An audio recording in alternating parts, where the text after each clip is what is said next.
Hello दोस्तों, क्या आपके घुटने में आपने एमआरआई करवाई है और उसमें पार्शियल एसीएल टीयर लिखा हुआ आया है और आपको कन्फ्यूजन है कि मुझे सर्जरी की ज़रूरत है या मैं ऐसे ही ठीक हो जाऊंगा? ये सवाल बहुत सारे लोगों के मन में होता है। अगर आपके मन में भी ये सवाल है कि पार्शियल एसीएल टीयर में सर्जरी करवाएं या नहीं, तो इस वीडियो को शुरू से लेकर लास्ट तक पूरा देखिए और आपके सारे डाउट क्लियर हो जाएंगे। हेलो दोस्तों, एसीएल से जुड़े विभिन्न वीडियोस की श्रृंखला में मैं आपका बहुत बहुत स्वागत करता हूं। अगर आप हमारे चैनल के पुराने सब्सक्राइबर हैं तो आप जानते ही होंगे कि हम समय समय पर एसीएल की चोट के बारे में डिटेल इन्फॉर्मेशन देते रहते हैं, जिससे लाखों लोगों को फ़ायदा पहुंचा है। एसीएल के बारे में जो ज़्यादातर सवाल मुझसे पूछे जाते हैं, उसमें शायद सबसे कन्फ्यूजिंग सवाल यही है कि दोस्तों, अगर आपके एमआरआई पर पार्शियल एसीएल टीयर आ जाता है तो क्या उसका ऑपरेशन कराना चाहिए या नहीं कराना चाहिए? तो दोस्तों, इस बात को डिटेल में समझने के लिए पहले मैं आपको बताता हूँ कि एसीएल का पार्शियल टीयर होने का मतलब क्या है। दोस्तों, एसीएल एक केबल नुमा संरचना है। जिस प्रकार से हमारे घर में हाई वोल्टेज की हम केबल लगवाते हैं तो उसमें छोटे छोटे बहुत सारे तार होते हैं, उसी प्रकार से जो एसीएल है वो भी दो बंडल से मिलकर बना है, एंटीरियो मीडियल बंडल और पोस्टीरियो लैटरल बंडल, जिसे शॉर्ट में एएम बंडल और पीएल बंडल कहते हैं। जब एएम बंडल या पीएल बंडल में से सिर्फ एक ही बंडल चोट में टूटता है तो इसे पार्शियल एसीएल टीयर कहा जाता है। आप ऐसे भी समझ सकते हैं कि जैसे एसीएल में अगर 100 फाइबर्स हैं तो उसमें से अगर 50% या 60% फाइबर टूटते हैं तो उसे पार्शियल एसीएल टीयर कहा जाता है। तो पार्शियल एसीएल टीयर पड़ने के बाद काफ़ी सारे लोग ये सोचते हैं कि मेरा तो कुछ परसेंट ही एसीएल टूटा है, तो मैं बाकी एसीएल से क्या अपना काम चला सकता हूँ? क्या मैं ऑपरेशन से किसी तरह बच सकता हूँ? ये बिल्कुल स्वाभाविक सी सोच है, हर आदमी ऑपरेशन से बचना चाहता है। लेकिन दोस्तों, एसीएल एक बहुत ही स्ट्रॉन्ग लिगामेंट है और हमारे नी की स्टेबिलिटी के लिए बहुत ज़्यादा ज़रूरत होती है। इसलिए अगर इसमें 10 से 20% भी डैमेज हो जाता है तो हमें फंक्शनली प्रॉब्लम आती है। तो कई बार ऐसा होता है कि आप पार्शियल एसीएल टीयर में आपको बहुत ज़्यादा दिक्कत नहीं आएगी, लेकिन आपको छोटे मोटे काम करने में, जैसे आप तेज़ गति से सीढ़ी उतरेंगे या आप रनिंग करेंगे या स्पोर्ट्स खेलने की कोशिश करेंगे, तो आपको इम्बैलेंस की फीलिंग आएगी, आपको पैर पे कॉन्फिडेंस फील नहीं होगा। तो आपके अगर एमआरआई पे पार्शियल एसीएल टीयर हुआ है तो आप अपने आप से ये सवाल पूछें कि क्या मैं फुल स्पीड से भाग सकता हूँ? क्या मैं, मेरी उम्र वाला कोई बंदा मेरे पीछे फुल स्पीड से भागे तो क्या मैं उसे रेस में पछाड़ सकता हूँ? या कभी कोई इमरजेंसी है, कहीं मुझे तेज़ गति से भागना है, कोई मेरा सामान लेके भागा है, तो क्या मैं बीच मार्केट में भाग के उसे पकड़ सकता हूँ? अगर आपको लगता है कि आपके पैर में फुल कॉन्फिडेंस है, आपके पैर को कोई झटका नहीं लग रहा और आपको दोनों पैर एक जैसे लगते हैं, तो ऐसी स्थिति में आप ऑपरेशन को अवॉइड कर सकते हैं। आप पार्शियल एसीएल टीयर से काम चला सकते हैं। लेकिन दोस्तों, मैं फिर इस बात को एम्फेसिस करूँगा कि आप, इसमें मैं शब्द यूज़ कर रहा हूँ, काम चला सकते हैं। इसका मतलब ऐसा नहीं होगा कि आपका पैर बिल्कुल नॉर्मल हो जाएगा। आपको कभी ना कभी महीने में 1-2 बार झटका लगता रहेगा। आपको पैर पे कभी कभी ऐसा डर लगेगा कि मैं गिर ना जाऊँ, लेकिन हाँ, उससे आप अपना काम चला सकते हैं। तो कौन से लोग ऐसे होते हैं जिनका पार्शियल एसीएल टीयर में काम चल जाता है?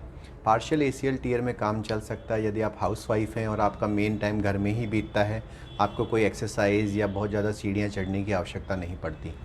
अगर आपकी उम्र 45 से 50 साल के बाद ज़्यादा है और आपके पार्शियल एसीएल टीयर हुआ है तो आपको ऑपरेशन कराने की ज़रूरत नहीं है, क्योंकि आप काम चला सकेंगे। इसके अलावा अगर कोई बहुत ही सेडेंट्री लाइफस्टाइल है जिसमें कि सिर्फ आपको ऑफिस में काम करना है, कहीं आना जाना नहीं है, तो भी शायद पार्शियल एसीएल टीयर में आपका काम चल जाए। पर ये पर्सन टू पर्सन वेरी करता है। इसके लिए हम ऐसा नियम नहीं बना सकते कि पार्शियल एसीएल टीयर में किसी को भी ऑपरेशन कराने की ज़रूरत नहीं पड़ती। मेरे 15 इयर्स के एक्सपीरियंस में कई बार ऐसा होता है कि पेशेंट जब हमारे पास एमआरआई करवा के लाते हैं तो उनके पार्शियल एसीएल टीयर होता है। हम 1-2 महीने उनको ट्राई देने की कोशिश करते हैं, लेकिन वो कॉन्फिडेंट फील नहीं करते और आखिरकार उन्हें सर्जरी करानी ही पड़ती है। जैसा कि मैंने वीडियो के प्रारंभ में ही बताया था कि एसीएल 2 बंडल से मिलकर बना है, एक एंटीरियो मीडियल बंडल और एक पोस्टीरियो लैटरल बंडल। तो इनमें से एक भी बंडल अगर टूट जाए तो पैर में स्टेबिलिटी ख़राब हो जाती है और हमें दिन प्रतिदिन फंक्शंस में दिक्कत आती है। कुछ लोग ऐसे होते हैं जो समय के साथ अपनी गतिविधियों को चेंज कर लेते हैं, जैसे वो स्पोर्ट्स छोड़ देते हैं, रनिंग करना छोड़ देते हैं, घर में संभल संभल के चलते हैं, ज़्यादातर टाइम बाइक से ही चलते हैं। तो ऐसे लोगों को ऐसा लगता है कि हमारा तो सर बिना एसीएल के भी अच्छा काम चल रहा है, लेकिन वो काम चल रहा होता है, उसे आप नॉर्मल एक्टिविटीज़ नहीं कह सकते। ऐसे लोगों में भी अभी मैं आपको एक पेशेंट का एग्जांपल दूंगा जो कि मेरे पास आए थे और कह रहे थे कि सर मैं ज्वेलर हूं, तो मेरे को तो सिर्फ मर्सिडीज़ कार में घूमना होता है और एसी चैम्बर में बैठना होता है, तो मुझे तो पार्शियल एसीएल टीयर में कोई सर्जरी की ज़रूरत ही नहीं है। लेकिन अचानक दिवाली के आसपास उनके साथ ये हुआ कि उनका पैर बाथरूम में फिसल गया, और क्योंकि उनके पार्शियल टीयर था तो वो पैर पे कंट्रोल ना कर पाए और दूसरे पैर में भी उनको ACL टीयर हुआ, और अभी मुझे उनकी दोनों ही पैर की सर्जरी करनी पड़ी। तो दोस्तों ये रिस्क हमेशा ही बरकरार रहता है। तो फिर मैं आपको एक सिंपल फार्मूला देता हूँ जिससे कि आप अपने आप को जज कर सकते हैं कि क्या आप पार्शियल ACL टीयर में आप सर्जरी करवाएं या ना करवाएं। तो देखिए, अगर इनमें से 5 पॉइंट्स आपके कोई हैं तो आपको सर्जरी करवानी चाहिए। अगर आपके पार्शियल ACL टीयर आया है लेकिन अगर आप फुल स्पीड से नहीं भाग पा रहे हैं तो आपको सर्जरी करवानी चाहिए। आपके पार्शियल ACL टीयर आया है लेकिन आप कोई स्पोर्ट्स या जंपिंग या कुछ भी एक्टिविटी करते हैं तो आपको लगता है कि आपका पैर घूम जाएगा तो आपको सर्जरी करवा लेनी चाहिए। आपके पार्शियल ACL टीयर आया है लेकिन आप किसी आर्मी में काम करते हैं, CRPF में हैं, पुलिस फोर्स में है जहाँ पे कि आपको रनिंग की ज़रूरत पड़ेगी, या फील्ड जॉब करते हैं जहाँ आपको मार्केट में जाना पड़ता है, तो आपको सर्जरी करवा लेनी चाहिए। अगर आपके पार्शियल ACL टीयर के साथ मेनिस्कस की इंजरी भी आई है या बकलिंग ऑफ PCL ऐसा शब्द आपके MRI पे लिखा हुआ है, यानी PCL का लिगामेंट बकल हो रहा है, तो ऐसी स्थिति में भी आपको सर्जरी करवानी पड़ेगी, क्योंकि जो फाइबर्स बचे हैं वो आपको किसी प्रकार का कोई सपोर्ट नहीं दे पा रहे हैं। और अगर आपके पार्शियल ACL टीयर आया है लेकिन महीने में 1-2 बार 4-5 बार आपका पैर घूम रहा है और पैर पतला पड़ रहा है, तो ऐसे में भी आपको सर्जरी करवा लेनी चाहिए, स्पेशली अगर आपकी उम्र 40 साल से कम है।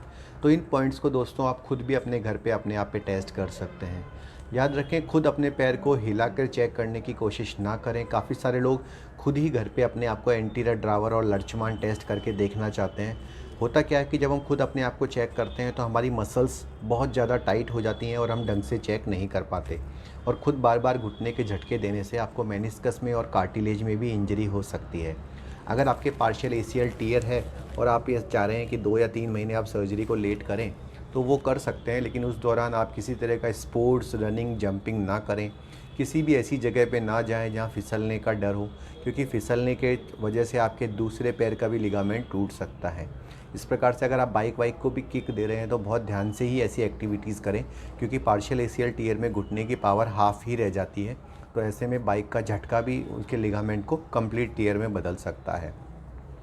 दोस्तों, ACL सर्जरी का आइडियल टाइम ये है कि ऑपरेशन आपको चोट लगने के 21 से 22 दिन बाद करा लेना चाहिए। उसके बाद ऐसी कोई इमरजेंसी नहीं है, आप 1-2 महीने भी वेट कर सकते हैं, लेकिन उस दौरान किसी भी तरह की हैवी एक्टिविटी करना आपके घुटने को और ज़्यादा डैमेज कर सकता है। तो मेरे ख्याल से आपने इस वीडियो के द्वारा समझ लिया होगा कि पार्शियल ACL टीयर में सर्जरी करवानी चाहिए या नहीं करवानी चाहिए। अगर आपकी भी MRI में पार्शियल ACL टीयर आया है तो आप आपकी रिपोर्ट को हमसे शेयर कर सकते हैं। हम आपकी कंडीशंस को स्टडी करेंगे, आपकी जो रिक्वायरमेंट है उसके हिसाब से हम आपको एडवाइस देंगे कि क्या आपको सर्जरी करवानी चाहिए या आप कुछ दिन वेट कर सकते हैं। दोस्तों, एक बात और मैं लास्ट में जोड़ना चाहूँगा कि अगर पार्शियल ACL टीयर में हमारा कुछ टाइम निकल भी जाता है तो हमेशा ये रिस्क तो रहता है कि कभी भी चोट लगेगी तो वो कंप्लीट टीयर बन सकता है। यानी कि कभी भी ऐसा नहीं होता कि पार्शियल टीयर अपने आप पूरा हील हो जाता है। बस होता यही है कि जो भी थोड़े बहुत फाइबर्स बच जाते हैं वो जितना उनकी पावर होती है उतना वो सपोर्ट करते रहते हैं, लेकिन पार्शियल टीयर कभी भी नॉर्मल ACL में चेंज नहीं होता। हाँ, पार्शियल टीयर से कंप्लीट टीयर चेंज होते हुए मैंने अपनी लाइफ में 99% देखे ही देखे हैं। तो अगर आप एक्टिव मेल हैं, आपको रनिंग करनी है, स्पोर्ट्स खेलना है, या पुलिस, CRPF, आर्मी जैसे प्रोफेशन में हैं, या आगे जाके आप दौड़ भाग करना चाहते हैं, तो ऐसी कंडीशंस में पार्शियल ACL टीयर में भी आपको सर्जरी करवानी ही पड़ेगी। तो दोस्तों, ये इन्फॉर्मेशन थी पार्शियल ACL टीयर के बारे में। इसके अलावा भी अगर आपके आर्थ्रोस्कोपी, ACL, नी या शोल्डर से जुड़े कोई सवाल हैं तो हमारे WhatsApp ACL online help program को आप ज्वाइन कर सकते हैं, जिसमें निर्धारित शुल्क देके डायरेक्ट मेरे से बात कर सकते हैं और अपनी प्रॉब्लम को सॉल्व कर सकते हैं। धन्यवाद दोस्तों।